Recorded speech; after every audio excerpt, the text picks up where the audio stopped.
दक्षिण एशिया का इकलौता देश है जो कभी किसी विदेशी ताकत का गुलाम नहीं बना। 28 मई 2008 को नेपाल को गणतंत्र घोषित किया गया और शाह राजवंश खत्म हुआ। 2015 में आए भूकंप ने नेपाल को बड़ा नुकसान पहुंचाया, जिसमें 9,000 लोग मारे गए। 15 जुलाई 2024 को केपी शर्मा ओली चौथी बार नेपाल के प्रधानमंत्री बने और उनके एक फैसले ने नेपाल को लगभग बर्बाद कर दिया।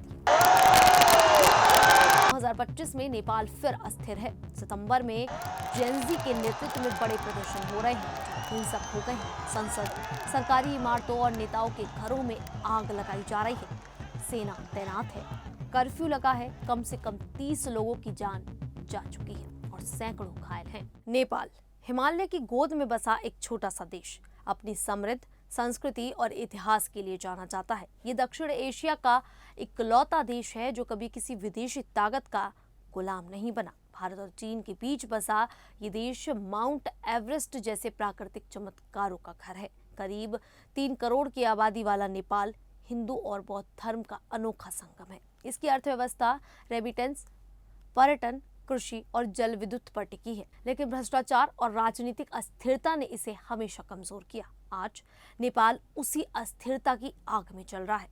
युवा पीढ़ी यानी कि जेनजी जो बेरोजगारी और भ्रष्टाचार से तंग आ चुकी है, सड़कों पर उतर आए हैं।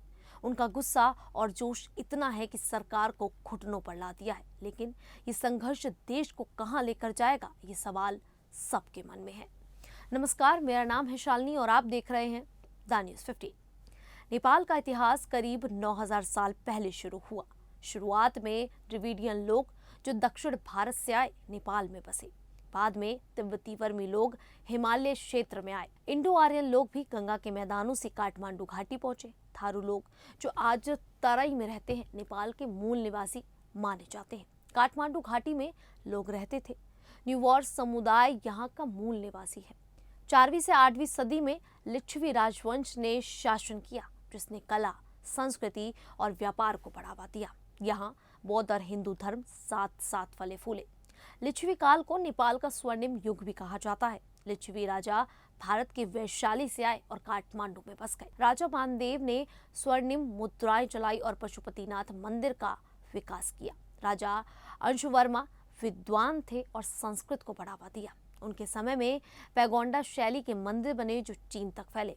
इस काल में शिक्षा, कला और व्यापार फले। लोग संस्कृत में पढ़ते लिखते थे। हिंदू और बौद्ध धर्म एक साथ विकसित हुए। स्वयंभूनाथ और चंगू नारायण जैसे मंदिर बने। लिच्छवी काल में नेपाल मौर्य और गुप्त साम्राज्य से प्रभावित रहा, लेकिन स्वतंत्र रहा। समुद्रगुप्त मौर्य ने नेपाल को अपनी सत्ता मानने पर मजबूर किया, लेकिन सीधा शासन नहीं थोपा। 880 ईस्वी में लिच्छवी काल खत्म हुआ और नेपाल में अस्थिरता बढ़ गई। लिच्छवी के बाद ठकुरी वंश का शासन शुरू हुआ। राजा कुड़कामदेव ने काठमांडू शहर बसाया। ठकुरी राजा हिंदू धर्म को बढ़ावा देते थे और तिब्बत व भारत के साथ व्यापार करते थे, लेकिन आंतरिक लड़ाइयों से राज्य कमजोर हुए। 11वीं सदी में दक्षिण भारत के चालुक्य साम्राज्य का प्रभाव नेपाल के दक्षिणी हिस्सों में दिखा। कुछ राजाओं ने बौद्ध धर्म छोड़कर हिंदू धर्म अपनाया। मल्लवंश 1200 से 1768 ईस्वी का शासन नेपाल का दूसरा स्वर्णिम युग था। मल्ल राजा आरिमल्ल से शुरू हुए। जय स्थिति मल्ल ने जाति व्यवस्था लागू की और कानून बनाए। यक्षमल ने अपने राज्य को 3 हिस्सों काठमांडू, भक्तपुर और पाटन में बांटा। ये छोटे छोटे राज्य थे जो आपस में लड़ते थे। मल्लकाल में नेवारी संस्कृति विकसित हुई। पैगोंडा और शिखर शैली के मंदिर बने, जैसे पशुपतिनाथ और स्वयंभूनाथ। दशहरा और दुर्गा पूजा जैसे त्योहार शुरू हुए। नृत्य, संगीत और मूर्ति कला में उन्नति हुई। पश्चिम नेपाल में खस मल्ल राजवंश का शासन था, जो काठमांडू के मल्लों से अलग था। मल्ल राज्यों में आपसी लड़ाइयां थीं। 1482 में राज्य के 3 हिस्सों में बंटने से नेपाल कमजोर हुआ, जो बाद में एकीकरण का कारण बना। हिमालय ने नेपाल को मुस्लिम आक्रमणों से बचाया। 1768 में आधुनिक नेपाल की नींव खोरगा के राजा पृथ्वी नारायण शाह ने रखी। उन्होंने 1743 में छोटे छोटे राज्यों को एकजुट करना शुरू किया। 1768 में उन्होंने काठमांडू घाटी पर कब्जा किया, जब मल्ल राजा इंद्र यात्रा मना रहे थे। उन्होंने काठमांडू को राजधानी बनाया और नेपाल को एकजुट किया। उनका नारा था, नेपाल 4 जात और 36 वर्ण का फूलबारी है। पृथ्वी नारायण ने नेपाल का विस्तार सिक्किम से कुमाऊं गढ़वाल तक किया। उन्होंने तिब्बत और भारत के साथ व्यापारिक संबंध बनाए। उनके बाद उनके पुत्र प्रताप सिंह शाह और पोते रण बहादुर शाह आए, लेकिन आंतरिक साजिशों ने शासन को कमजोर किया। 1814 से 1816 में ब्रिटिश ईस्ट इंडिया कंपनी के साथ सीमा विवाद के कारण एल्गो नेपाल युद्ध हुआ। नेपाल ने नालापानी और अल्मोड़ा में बहादुरी दिखाई, लेकिन सुगौली संधि के तहत कुमाऊं, गढ़वाल, सिक्किम और तराई का हिस्सा गंवाना पड़ा। फिर भी नेपाल ने अपनी स्वतंत्रता बरकरार रखी। प्रधानमंत्री भीमसेन थापा ने शासन को संभाला। इस दौरान नेपाल ने तिब्बत पर आक्रमण किया, लेकिन चीन ने हस्तक्षेप कर संधि करवाई। 1846 में जंग बहादुर राणा ने कोत पर्व यानी कि नरसंहार के बाद सत्ता हथिया ली। उन्होंने राणा परिवार का शासन शुरू किया, जिसमें शाह राजा केवल नाम के थे। जंग बहादुर ने ब्रिटिश के साथ दोस्ती की और 1857 के भारतीय विद्रोह में उनकी मदद की। राणा शासकों ने स्कूल, अस्पताल और कानून व्यवस्था शुरू की, लेकिन जनता पर अत्याचार किया। उन्होंने प्रथम और द्वितीय विश्व युद्ध में गोरखा सैनिक भेजे। चंद्र शमशेर राणा ने 1924 में दास प्रथा खत्म की। 1923 में ब्रिटेन और नेपाल के बीच मित्रता संधि हुई, जिसने नेपाल की स्वतंत्रता को मान्यता दी। 1940 के दशक में भारत में स्वतंत्रता आंदोलन और लोकतांत्रिक विचारों से प्रेरित होकर नेपाल में विरोध शुरू हुए। नेपाली कांग्रेस और अन्य संगठनों ने राणा शासन के खिलाफ आंदोलन किया। 1950 में राजा त्रिभुवन ने भारत की मदद से राणा शासन को उखाड़ फेंका। 1951 में दिल्ली समझौते के बाद लोकतंत्र की शुरुआत हुई। 1951 में राजा त्रिभुवन ने संवैधानिक राजतंत्र शुरू किया। 1959 में पहला संविधान बना और आम चुनाव में नेपाली कांग्रेस जीती। वीपी कोइराला पहले निर्वाचन प्रधानमंत्री बने। 1960 में राजा महेंद्र ने तख्ता पलटकर पंचायत व्यवस्था लागू की, जिसमें दलीय राजनीति पर प्रतिबंध था। ये निरंकुश शासन 30 साल चला। इस दौरान सड़क, स्कूल और विकास हुआ, लेकिन लोकतंत्र नहीं था। 1980 में जनमत संग्रह हुआ, जिसमें पंचायत व्यवस्था को मामूली समर्थन मिला। नेपाली कांग्रेस और वामपंथी दलों ने भूमिगत रूप से लोकतंत्र के लिए संघर्ष किया। जनता में असंतोष बढ़ता गया। 1990 में नेपाली कांग्रेस और वामपंथी दलों के नेतृत्व में जन आंदोलन ने पंचायत व्यवस्था को खत्म कर दिया। राजा वीरेंद्र ने नया संविधान स्वीकार किया, जिसमें संवैधानिक राजतंत्र और बहुदलीय लोकतंत्र की स्थापना हुई। 1991 में गिरिजा प्रसाद कोइराला प्रधानमंत्री बने। 1996 में नेपाल कम्युनिस्ट पार्टी ने सशस्त्र विद्रोह शुरू किया, जिसका लक्ष्य राजतंत्र को खत्म कर गणतंत्र बनाना था। इस गृह युद्ध में करीब 17,000 लोग मारे गए। 2001 में राजकुमार दीपेंद्र ने शाही परिवार की हत्या की और खुद मर गए। इसके बाद ज्ञानेंद्र राजा बने।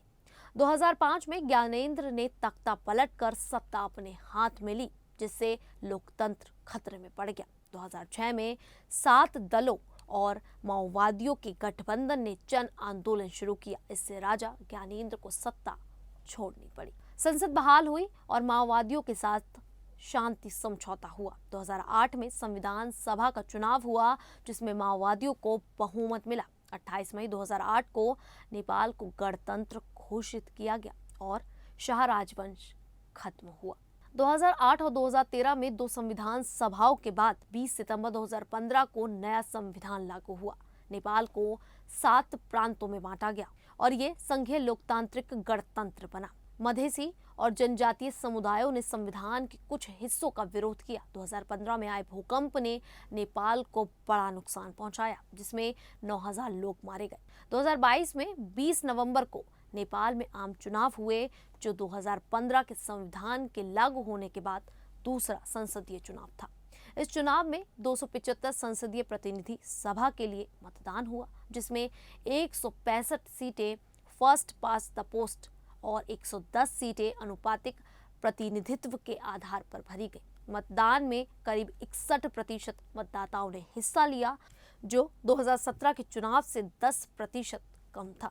नेपाली कांग्रेस सबसे बड़ी पार्टी बनकर उभरी, जिसने 89 सीटें जीती, जिसमें 57 सीटें एफपीटीपी और बाकी अनुपातिक प्रतिनिधित्व से मिली। सीपीएन यूएमएल दूसरी सबसे बड़ी पार्टी थी, जिसने 78 सीटें जीती, जिसने अनुपातिक मतों में एनसी से थोड़ा अधिक वोट हासिल किया, लेकिन एफपीटीपी में एनसी से पीछे रही। माओवादी सेंटर ने 32 सीटें जीती और तीसरी सबसे बड़ी पार्टी बनी। इसके नेता पुष्प कमल दहाल प्रचंड इस चुनाव में महत्वपूर्ण किंग मेकर बनकर उभरे। बाकी अन्य पार्टियां जैसे राष्ट्रीय स्वतंत्र पार्टी ने 20 सीटें, राष्ट्रीय प्रजातंत्र पार्टी ने 14 सीटें और जनता समाजवादी पार्टी ने 12 सीटें जीती। कुल 12 पार्टियां संसद में पहुंची, लेकिन केवल 7 ने 3% वोट की राष्ट्रीय पार्टी की सीमा को पार किया। चुनाव से पहले नेपाली कांग्रेस ने सीपीएन, जनता समाजवादी पार्टी और राष्ट्रीय जनमोर्चा के साथ डेमोक्रेटिक लेफ्ट गठबंधन बनाया। दूसरी ओर सीपीएन यूएमएल ने राष्ट्रीय प्रजातंत्र पार्टी और कुछ छोटी पार्टियों के साथ गठजोड़ किया। हालांकि कोई भी पार्टी या गठबंधन स्पष्ट बहुमत हासिल नहीं कर सका, यानी कि 138 सीटें नहीं पा सका, जिसके कारण गठबंधन की राजनीति और अस्थिरता बढ़ गई। चुनाव के बाद नेपाली कांग्रेस के नेता शेर बहादुर देउवा और माओवादी सेंटर के नेता पुष्प कमल दहाल प्रचंड के बीच सत्ता साझेदारी को लेकर बातचीत टूट गई। देउवा और प्रचंड दोनों प्रधानमंत्री बनना चाहते थे, जिसके कारण गठबंधन नहीं बन सका। इसके बाद प्रचंड ने सीपीएन यूएमएल के नेता केपी शर्मा ओली के साथ गठबंधन किया। 25 सितंबर 2022 को प्रचंड नेपाल के नए प्रधानमंत्री बने। उनकी सरकार में 8 सदस्यीय मंत्रिमंडल थे, जिसमें माओवादी सेंटर, सीपीएन यूएमएल, राष्ट्रीय स्वतंत्र पार्टी, जनमत पार्टी और कुछ स्वतंत्र सांसद शामिल थे। राष्ट्रीय प्रजातंत्र पार्टी, जनता समाजवादी पार्टी और नेपाल यूनाइटेड पार्टी ने विश्वास और समर्थन का वादा किया। प्रचंड और ओली के बीच समझौता हुआ कि वे 2.5 साल के लिए प्रधानमंत्री का पद साझा करेंगे। ओली पहले 2.5 साल बाद प्रचंड ये पद लेंगे। सीपीएन यूएमएल को राष्ट्रपति का पद और अन्य महत्वपूर्ण पद देने पर सहमति हुई। 9 जनवरी 2023 को संसद का पहला सत्र शुरू हुआ। 10 जनवरी को प्रचंड ने विश्वास मत हासिल किया, जिसमें 268 सांसदों ने उनके पक्ष में वोट दिया और केवल 2 सांसद नेपाल मजदूर किसान पार्टी और राष्ट्रीय जनमोर्चा के विरोध में वोट दिया। ये भारी समर्थन प्रचंड की गठबंधन रणनीति की सफलता को दर्शाता है। फरवरी 2023 में राष्ट्रपति चुनाव से पहले प्रचंड ने नेपाली कांग्रेस के उम्मीदवार रामचंद्र पौडेल का समर्थन करने का फैसला किया। यह सीपीएन यूएमएल के साथ हुए समझौते के खिलाफ था, क्योंकि ओली को राष्ट्रपति का पद चाहिए था। इसके चलते राष्ट्रीय प्रजातंत्र पार्टी ने पहले ही समर्थन वापस ले लिया था। 27 फरवरी 2023 को सीपीएन यूएमएल ने भी गठबंधन से समर्थन वापस ले लिया। राष्ट्रीय स्वतंत्र पार्टी ने अपने मंत्रियों को सरकार से हटा लिया, लेकिन विश्वास और समर्थन की व्यवस्था बरकरार रखी। सीपीएन यूएमएल के बाहर निकलने के बाद प्रचंड ने नेपाली कांग्रेस के साथ गठबंधन किया। मार्च 2023 में रामचंद्र पौडेल नेपाल के तीसरे राष्ट्रपति चुने गए। इस नए गठबंधन ने प्रचंड को सत्ता में बने रहने में मदद की, लेकिन ये गठबंधन भी अस्थिर रहा। मार्च 2024 में प्रचंड ने एक बार फिर नेपाली कांग्रेस को छोड़कर सीपीएन यूएमएल के साथ गठबंधन किया। ये बदलाव आंतरिक और बाहरी दबाव के कारण हुआ, जिसमें भारत और चीन के साथ नेपाल की विदेशी नीति भी शामिल थी। जुलाई 2024 में प्रचंड की बार-बार गठबंधन बदलने की रणनीति से थककर नेपाली कांग्रेस और सीपीएन यूएमएल ने जुलाई 2024 में एक नई राष्ट्रीय सहमति सरकार बनाई। 15 जुलाई 2024 को केपी शर्मा ओली चौथी बार नेपाल के प्रधानमंत्री बने और उनके एक फैसले ने नेपाल को लगभग बर्बाद कर दिया। इस समय 2025 में नेपाल फिर अस्थिर है। सितंबर में जेनजी के नेतृत्व में बड़े प्रदर्शन हो रहे हैं, जो हिंसक हो गए हैं। संसद, सरकारी इमारतों और नेताओं के घरों में आग लगाई जा रही है। सेना तैनात है, कर्फ्यू लगा है, कम से कम 30 लोगों की जान जा चुकी है और सैकड़ों घायल हैं। पीएम केपी शर्मा ओली ने इस्तीफा दे दिया है और अब अंतरिम सरकार की बात हो रही है। नेपाल में कुछ प्रदर्शन राजतंत्र वापस लाने और हिंदू राष्ट्र बनाने के लिए है। मार्च 2025 से ये चल रहे हैं क्योंकि लोग सोचते हैं कि राजा के समय स्थिरता थी। प्रदर्शनकारियों ने संसद में घुसकर आग लगा दी, नेताओं के घर जला दिए और पुलिस ने लोगों पर फायरिंग कर दी। इस प्रदर्शन में पूर्व पीएम झलनाथ खनाल की पत्नी की मौत हो गई। जेनजी कहते हैं कि हिंसा में राजनीतिक तत्व घुसाए हैं। सरकार ने 26 social media platforms Facebook, x, YouTube आदि पर बैन लगाया क्योंकि वे नेपाल में रजिस्टर नहीं हुए। ये सेंसरशिप युवाओं को बर्दाश्त नहीं हुई, बैन हटा लिया गया, लेकिन तब तक गुस्सा भड़क चुका था। इसका कारण सिर्फ सोशल मीडिया ऐप्स पर बैन लगाना नहीं था, बल्कि और भी कई कारण थे। नेपाल में नेता और उनके परिवार वाले लग्जरी जीवन जीते थे। नेताओं के बच्चे डिजाइनर कपड़े, महंगी कारों की पोस्ट करते हैं, जबकि देश में बेरोजगारी लगातार बढ़ती जा रही है, जो बढ़ते बढ़ते 19% हो गई है। युवाओं को नौकरियां नहीं मिल रही हैं, जिसके कारण युवा रूस और यूक्रेन वॉर में भी मरने को तैयार हैं और विदेश जा रहे हैं। महंगाई, बेरोजगारी, खराब अर्थव्यवस्था, रेमिटेंस पर निर्भर लेकिन पर्यटन और कृषि ठप हो रखे हैं। गिनी चुनी पार्टियां आपस में लड़ती हैं, जिससे सरकारें जल्दी गिर जाती हैं और लोग इस सब से थक चुके हैं। नेपाल में जितनी भी पार्टियां हैं, सभी पर भ्रष्टाचार के आरोप हैं, लेकिन फिर भी वही नेता सरकार चला रहे हैं, क्योंकि नेपाल में भ्रष्टाचार आम है। CIA यानी कि commission for investigation of abuse of authority ने कई केस दायर किए हैं। इसमें कुछ बड़े घोटालों के मामले सामने आए हैं, जिसमें कई बड़े नेता शामिल हैं। जून 2025 में पूर्व प्रधानमंत्री माधव नेपाल और 92 अन्य लोगों पर पतंजलि से जुड़े एक भूमि घोटाले में आरोप लगे। इसके अलावा गृह मंत्री रमेश लेखक भी इस मामले में फंसे हैं। एक दूसरा बड़ा मामला कोऑपरेटिव फ्रॉड का है, जिसमें एक कांग्रेस नेता को गिरफ्तार किया गया है। इसके साथ साथ UML, माओवादी और कांग्रेस जैसे दलों के दर्जनों प्रमुख नेता भी अलग अलग घोटालों में शामिल हैं। मई और जून 2025 में ये मामले तेजी से सामने आए। प्रदर्शनकारी कहते हैं कि भ्रष्टाचार ने देश को खोखला कर दिया है, इसीलिए सभी नेता इस्तीफा दें। जानकारी के लिए आपको बता दें, अगस्त-सितंबर 2025 में सोशल मीडिया पर कैंपेन शुरू हुआ नेपो किड्स के खिलाफ, जहां नेताओं के बच्चे अमीरी दिखाते थे। फिर सरकार ने सोशल मीडिया बैन किया, जो चिंगारी बना। ये प्रदर्शन काठमांडू से शुरू हुआ और पूरे देश में फैल गया। जेनजी ने प्रदर्शन को लीड किया। पहले ये प्रदर्शन शांतिपूर्ण था, लेकिन पुलिस फायरिंग ने इसको हिंसक बना दिया। इससे पहले मार्च 2025 में प्रो मोनार्की प्रदर्शन हुए, जहां 60,000 लोग राजा वापस लाने की मांग कर रहे थे। खैर, नेपाल में आज भारी अशांति है। सितंबर 2025 में शुरू हुए जेनजी के प्रदर्शन अब हिंसक हैं। युवा बदलाव चाहते हैं, लेकिन हिंसा और अस्थिरता से भविष्य अनिश्चित है। लोग अंतरिम सरकार की मांग कर रहे हैं। ये संगठन भ्रष्टाचार और आर्थिक समस्याओं का नतीजा है और इसका हल तुरंत निकलना मुश्किल लगता है। आप सभी को ये जानकारी कैसी लगी, आप हमें कमेंट करके जरूर बताइएगा। अभी के लिए इतना ही, फिर हाजिर होंगे ऐसी ही देश और दुनिया से जुड़ी बड़ी खबरों के साथ। तब तक के लिए देखते रहिए द न्यूज़ 15।